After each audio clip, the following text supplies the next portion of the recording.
And right now we are up on the bridge. You can actually see the exact point where you can cross into Iowa to Nebraska.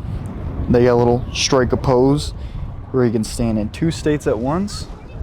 You can see right there, it's the beautiful state of Iowa, and then the super entertaining state of Nebraska. I still remember it was autumn and the moon was shining. Our 60 Cadillac was rolling through Nebraska winding, doing 120, then the fields was bending over, heading out for the mountains, knowing he was traveling for the whole. And now that bridge I was talking about in the beginning is actually in Omaha. And Omaha is the biggest city in Nebraska. It sits all the way far east side of it. And yesterday I actually drove 450 miles west from Omaha to where I am right now.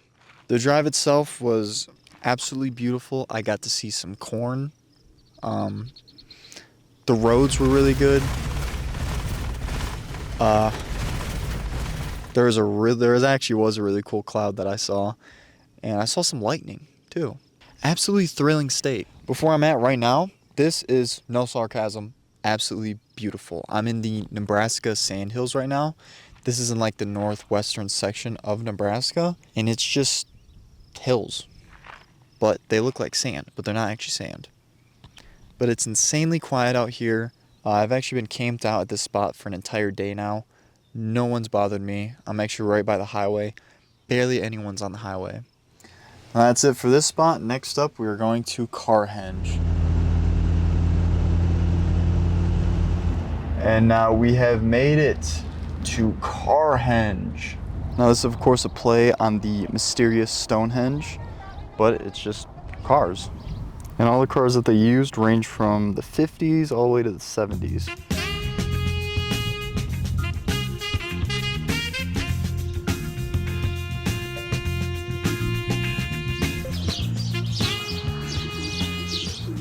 Holy shit, dude.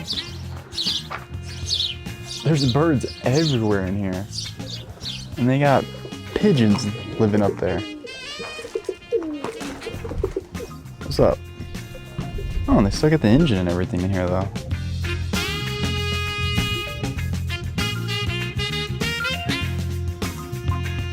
And back behind all that, they got a dinosaur. And a catfish, what is this? Oh, it's a salmon.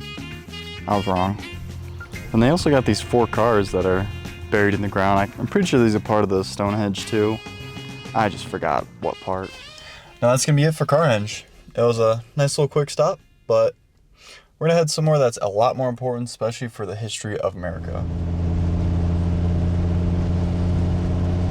So we're currently at our next spot, and this is Chimney Rock. And like I said earlier, this is very important to America's history, and if you don't know why, I'm gonna guide you through a little history lesson real quick. So back when America was still a baby, you know, kind of getting started, everyone of course lived on the East Coast. But around the 1840s, people started to get the idea that they wanted to move out west and see what's out there. So in 1843, about a group of 1,000 people all across the East Coast started to head west. And they of course didn't have cars or trains or anything back then, so they just walked there. But they also did have carriages loaded with food, shelter, medical supplies, and they did also have some animals with them too.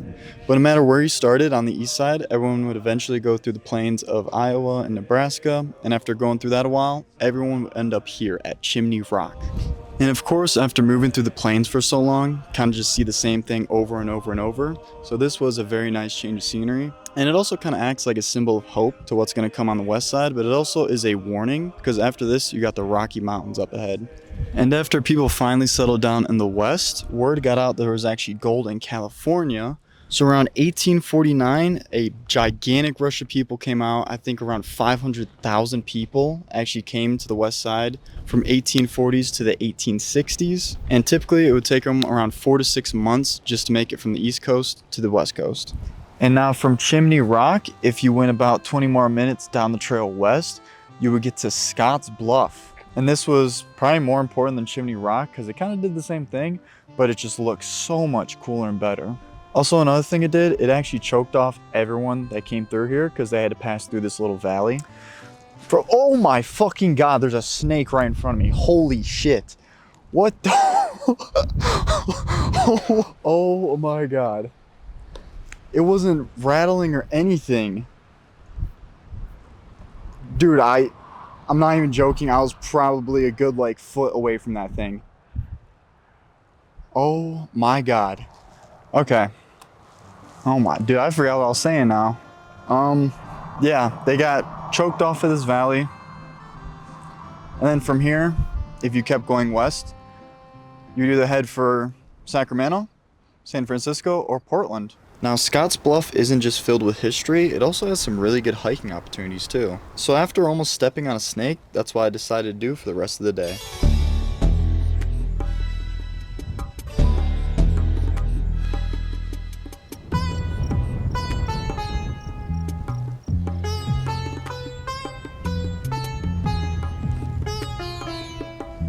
And after walking for a little bit, I noticed something in the distance. Oh wow, there's a storm. I'm hiking this Saddle Rock Trail, and I think I'm either gonna get caught in a dust storm or rain. I really don't know which one. I don't know what this is.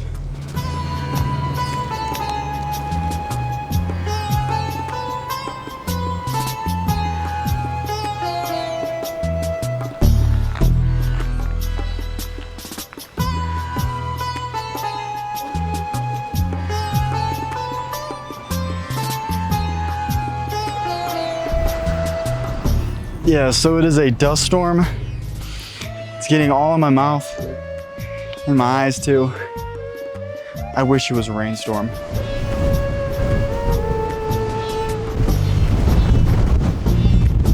Oh my God. Oh, I can't see. Okay.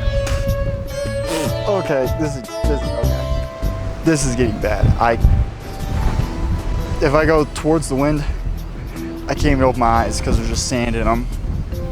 Yeah, I think I'm gonna just go ahead and turn around. Oh God. Yep, this is pretty bad. Oh God. Okay, all right. Holy shit, okay.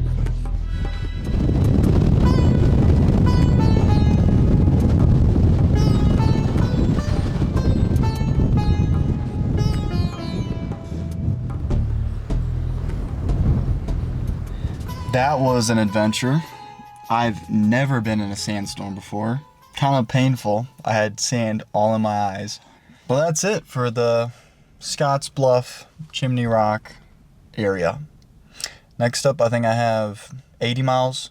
It might be 80, it might be 120, I don't know. I'll just see you guys there. So it was actually a 100-mile drive all the way out to Toadstool Geological Park, which was our next stop, but I never actually got there. And that's because right after you turn off the highway, you have to traverse 12 miles of washboard gravel roads. And I could only go around 5 to 10 miles per hour on it, because if I went any faster than that, everything would just start shaking. Holy fucking shit. Yeah, I'm not going this fuck ass park. So to make up for it, I stole some of this footage off a YouTube channel called VidSource that I will leave a link to in the description. And that does kind of suck. Honestly, I really did want to see that park, but no matter how cool a park is, I'm not wasting 3 hours of my time just to get there, and also risking damage to my motorhome. But that's it for Nebraska. This long ass state took me 850 miles just to get through. I spent a little bit of time on the East Coast. The East Coast is absolute dog shit, but the West, or kind of like the panhandle of Nebraska, the northern west part, is absolutely beautiful. I was actually really surprising, especially because my opinion on Nebraska wasn't that good when I came in, but the farther west I got, the better it got, pretty much. But right now, I'm in South Dakota. I'm near Rapid City, but the next video actually is not going to be South Dakota. Next video is going to be Wyoming, which I'm very excited for. But for this video, that's everything. So of course, I will see you guys until then.